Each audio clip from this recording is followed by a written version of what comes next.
மே 3 தேவமாதாவின் வணக்க மாதம் 3ஆம் நாள். இன்று அன்னையின் வழியில் ஞானத்தின் பாதை என்ற தலைப்பில் சிந்திப்போம். மரியா இந்நிகழ்ச்சிகளை எல்லாம் தம் உள்ளத்தில் இருத்தி சிந்தித்துக் கொண்டிருந்தார். லூக்கா 2:19.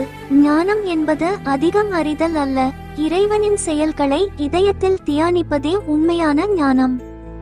அதை வாழ்ந்து காட்டியவர் அன்னை மரியா, தூய அடைக்கல மாதா, தஞ்சமாய் ஓடிவரும் மக்களை நிராகரிக்காத தாய். பாவியருக்கு பாதுகாப்பு, துன்புறுவோர்க்கு ஆறுதல், குழப்பத்தில் இருப்போர்க்கு வழிகாட்டும் ஞான அன்னை. அவளது அடைக்கலம் சுவர்கள் கொண்ட இடமல்ல, கருணை நிறைந்த இதயம். அடைக்கல மாதாவிடம் வேண்டுவோம்.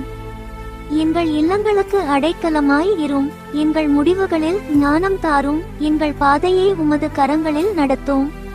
ஜெபம். தூய அடைக்கல அன்னையே, இன்றைய நாளை உமது திருப்பாதத்தில் சமர்ப்பிக்கிறோம். எங்கள் குடும்பங்களை ஆசீர்வதியும். எங்கள் எண்ணங்களை இறைஞானத்தில் நிலைநிறுத்தும். குழப்பங்களில் தெளிவு தாரும். பயங்களில் துணிவு தாரும். தவறான பாதையிலிருந்து எங்களை காத்தருளும். நாங்கள் செலுத்தும் ஜெபமாலை, மன்றாட்டு மாலை, ஜெபங்களை எல்லாம் ஏற்றருளும். இன்றைய நாளை அருளின் நாளாக மாற்றும். ஆமென்.